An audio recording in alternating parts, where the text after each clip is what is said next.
एक सौदागर ऊंटों पर सामान लादकर एक जंगल से गुजर रहा था कि रास्ते में उसका एक ऊंट थक कर बैठ गया। सौदागर ने उसे उठाने की बहुत कोशिश की, मगर ऊंट उठने की हालत में नहीं था। आखिरकार सौदागर ने उसका सामान दूसरे ऊंटों पर लादा और उसे वहीं जंगल में छोड़कर आगे रवाना हो गया।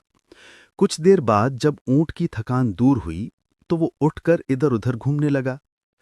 उसी जंगल में एक शेर, लोमड़ी और चीता रहते थे। जब शेर ने ऊंट को देखा तो उसके पास आया और पूछा, तुम कौन हो और मेरे जंगल में क्या कर रहे हो? ऊंट ने अपनी पूरी दास्तान सुनाई कि किस तरह वो लंबे सफर से थक कर यहां पहुंचा है। शेर को इस कमजोर ऊंट पर रहम आया। उसने कहा, तुम हमारे मेहमान हो, जब तक ठीक नहीं हो जाते यहीं रहो, हम तुम्हारी रक्षा करेंगे। ऊंट शेर की बात मानकर वहीं रहने लगा, लेकिन चीता और लोमड़ी मन ही मन उसे कोसने लगे। कुछ दिन बाद शेर बहुत बीमार हो गया। शिकार न करने की वजह से वो कमजोर होता चला गया। चीते ने कहा, आप बहुत कमजोर हो गए हैं, अगर आपने जल्द शिकार ना किया तो हालत और खराब हो जाएगी। शेर ने जवाब दिया, मैं अब शिकार नहीं कर सकता। अगर तुम लोग किसी जानवर को मेरे पास ले आओ तो मैं उसका शिकार करके अपना और तुम्हारा पेट भर सकता हूं। ये सुनते ही लोमड़ी ने चालाकी से कहा, अगर आप चाहें तो हम ऊंट को यहां ले आते हैं, आप उसे खा लें।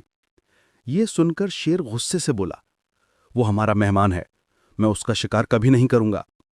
लोमड़ी बोली, अगर वो खुद कहे कि आप मुझे खा लें तो फिर? शेर ने कहा, अगर वो खुद राजी हो तो मैं उसे खा सकता हूं।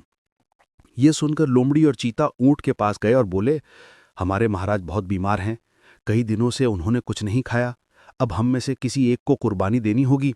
चलो महाराज के पास चलते हैं और कहते हैं कि हमें खा लीजिए। ये सुनकर ऊंट भी कुर्बानी देने के लिए तैयार हो गया और उनके साथ चल पड़ा। जब वे शेर के पास पहुंचे तो सबसे पहले लोमड़ी बोली, महाराज आप मुझे खा लीजिए। चीता तुरंत बोला, नहीं, तुम बहुत छोटी हो, तुमसे तो महाराज का पेट भी नहीं भरेगा, असल में तो मुझे कुर्बानी देनी चाहिए, महाराज आप मुझे खा लें। लोमड़ी बोली, अगर तुम मर गए तो महाराज की रक्षा कौन करेगा, महाराज आप मुझे ही खा लें। ऊंट ने सोचा, अगर ये दोनों अपने आप को पेश कर रहे हैं और शेर फिर भी इन्हें नहीं खा रहा है तो मुझे तो वो कभी नहीं खाएगा, आखिर मैं तो उसका मेहमान हूं। उसने सादगी से कहा, महाराज आप मुझे खा लें। इतना कहना था कि शेर, चीता और लोमड़ी उस पर झपट पड़े। ऊंट संभल भी न सका और देखते देखते वो उनकी खुराक बन गया। जो लोग ज्यादा मासूम होते हैं वे दूसरों की चालाकियों का सबसे आसान शिकार